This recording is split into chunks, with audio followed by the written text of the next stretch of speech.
पार्थ जी मुंबई से। राधे राधे महाराज जी। महाराज जी, जीवन में कई बार कुछ खोकर ही कुछ पाने का अनुभव होता है। एक और कृपा और प्रशंसा होती है तो दूसरी ओर उलझन और असंतुलन बनता है।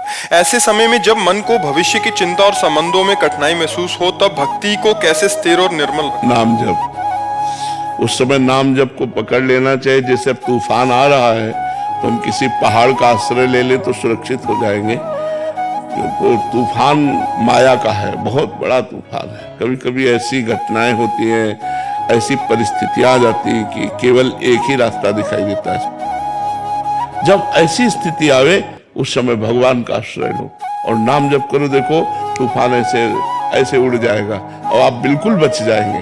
भगवान बचाते हैं। हरि स्मृति सर्व विपद विमोक्षणा।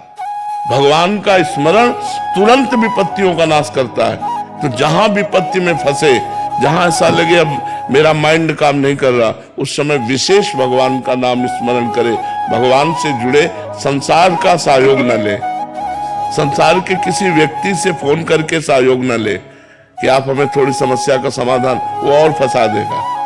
भगवान से सहयोग ले, एकदम एकांत हो जाए और हृदय से भगवान को पुकारे, भगवान का स्मरण करे, नाथ मुझे रास्ता दीजिए। ऐसी परिस्थितियां फंसती है जिसमें व्यक्ति तो सहयोग कर ही नहीं सकता।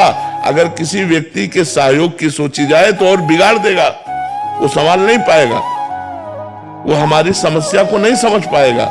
वो समस्या केवल हरि से ही निपटेगी। इसलिए भगवान से प्रार्थना करना चाहिए, उस समय नाम जप बढ़ाना चाहिए और विश्वास करना चाहिए, धैर्य रखना चाहिए कि हमारी विपत्ति का नाश भगवान करेंगे।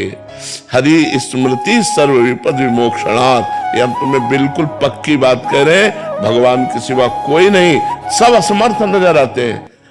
ये हमको हमारा शोषण कर सकता, पोषण नहीं कर सकता। इसलिए एक ही केवल सहयोगी होते हैं, भगवान, और हम उनका आश्रय लें और उनको भजे। उस समय तभी हमारा मंगल होगा। महाराज जी, अगर फिर भी विपत्ति दूर नहीं हो रही तो वो भी उसी को करते रहो। समय लग जाएगा, हो जाएगा, विश्वास करो। समय लग सकता है लेकिन वो कार्य हो जाएगा। वो आप उससे बच जाएंगे, उस तूफान से आप बच जाएंगे। आप उसी को पकड़े रहिए। पर जी कभी कभी वो विपत्ति तो दूर नहीं होती बट आगे चल के मंगल हो जाता है, ये भी होता है। हाँ बिल्कुल होता है। तभी कह रहे हैं कि आप निकल जाओगे, आप उस विपत्ति से निकल जाओगे, आपको कुछ बिगाड़ नहीं पाएगी। समस्या आएगी, समाधान मिल जाएगा। और पकड़े रहो, नाम न छोड़ना। जैसे तूफान आ गया, हमने किसी पहाड़ का आश्रय ले लिया तो हम बच गए। ऐसे भगवान का आश्रय ले ले तो भगवान का आश्रय ही समस्त विपत्तियों से बचा लेता है। भगवान ही है जो बचा सकते हैं। यद्यपि अलग अलग विभागों की अलग अलग विपत्तियां, जैसे एक विद्यार्थी है महाराज जी, वो किसी एग्जाम की तैयारी कर रहा है तो 3-4 बार में फेल हो गया। घर से मतलब विपत्ति आ रही है, मानसिक विपत्ति आ रही है, परीक्षा में पास हो नहीं पा रहा। तो अगर वो पास नहीं होता तो ये विपत्ति का समाधान तो नहीं हुआ बट आगे चल के उसको कहीं अन्यत्र और अच्छा नहीं। अगर वो एक बार फेल हुआ और वो विचार करे कि मैं फेल क्यों हुआ हूं। एक चैप्टर है, वो आपको पढ़ाया गया है और उसी पढ़ाए गए चैप्टर से प्रश्न हुआ है, तो आप कोई नशा करते हो, आप कोई गंदी बात करते हो, आप अपने चिंतन को कहीं बांट रहे हो, आप हटाइए और अपने चिंतन को एकाग्रता पूर्वक लगाइए और भगवान का नाम जप कीजिए। और ना पास हो जाए तो आप हमें बताओ। भाई अगर पढ़ाई में हम फेल होते हैं तो हमको ये समझना कि 10 क्लास में अगर हम पढ़ रहे हैं तो 11वें क्लास का प्रश्न नहीं आएगा, 10वीं क्लास का प्रश्न आएगा। और टीचर उस विषय को हमको पढ़ाते हैं तो उस समय हमारा दिमाग कहां गया, उस चैप्टर को हमने क्यों तैयार नहीं किया। इसका मतलब हमारा दिमाग बटा हुआ है मनोरंजन में, कहीं गर्लफ्रेंड बॉयफ्रेंड, कहीं व्यसन, कहीं ऐसी जगह बटा हुआ है जो हम अपने विषय से दूर होते चले जा रहे हैं पढ़ाई से। तो हमें चाहिए, इसीलिए हम कहते हैं कि ये बड़ी तपस्या का समय होता है। जो विद्याध्ययन समय है, विद्यार्थी का एक तपस्वी जीवन होता है। अगर वो अपनी एकाग्रता को नहीं समेट रहा है और वो इधर उधर फैला रहा मनोरंजन में, तो फेल तो हो ही जाएगा।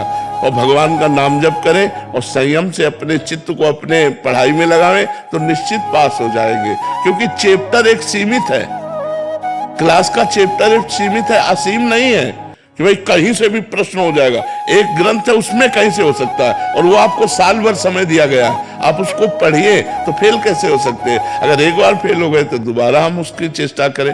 अगर हम 2 बार फेल हो रहे हैं तब तो बहुत शर्म की बात है कि हम 2 साल में एक चैप्टर को नहीं तैयार कर पा रहे हैं, तो उसमें हमारी कोई न कोई कमियां हैं। उन कमियों को दूर करना चाहिए, ना कि निराश होना चाहिए।